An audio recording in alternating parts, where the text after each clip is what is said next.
Welcome to the only daily podcast focusing on compliance news of the day. Each morning, start your day with a cup of coffee and Tom Fox, the voice of compliance, to hear about 4 of the top compliance, corruption, or leadership stories you will need to start your day.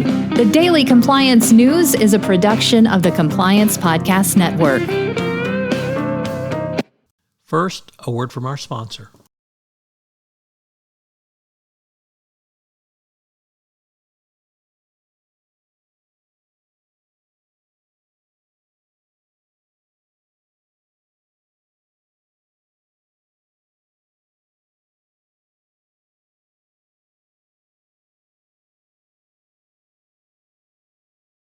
The Daily Compliance News for March 21, 2022, the CCO Liability edition. And we begin with that story from the Wall Street Journal, Risk and Compliance Journal, Mingy Sun reporting, FINRA pinpoints scope of potential liability for compliance officers. And he's saying it would only take action against CCOs when they fail to carry out specific supervisory responsibilities designated by the firm, and not in matters where they play an advisory role. FINRA said that generally it considers the role of the CCO advisory rather than supervisory, and the responsibility for supervision under FINRA Rule 3110 lays out obligations for member firms and requires each to designate individual supervisors for responsibilities. All of this lies with the company's senior business management and not its compliance officers. It added, in cases which it does take discipline, it will look first to the firm's senior business management team and supervisors to determine the responsibility for a failure to supervise. Next up from The Guardian, Europe's most corrupt country, Bulgaria, has an untypical prime minister. He is a Harvard Business School grad and a political newcomer, and he wants to get rid of Bulgaria's most pernicious problem, corruption. He wants to eradicate corruption during his 4-year term, and he doesn't say decrease, he says full eradication. So perhaps we'll get some good news about corruption efforts in Bulgaria.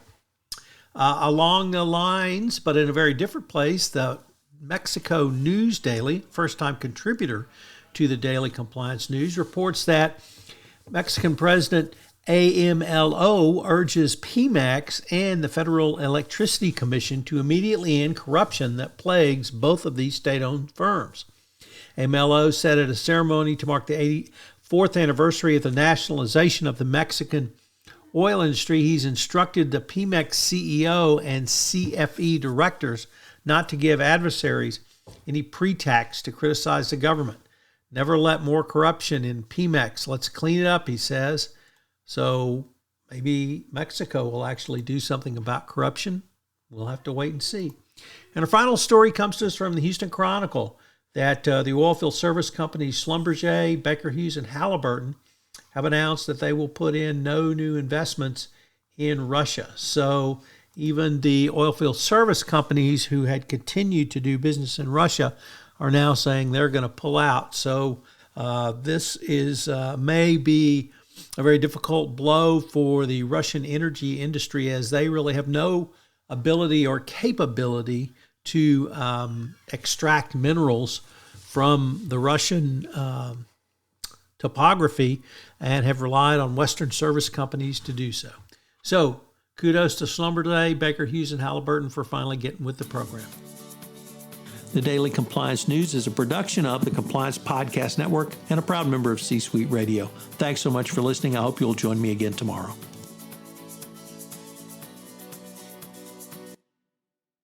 This podcast is a part of the C-Suite Radio Network.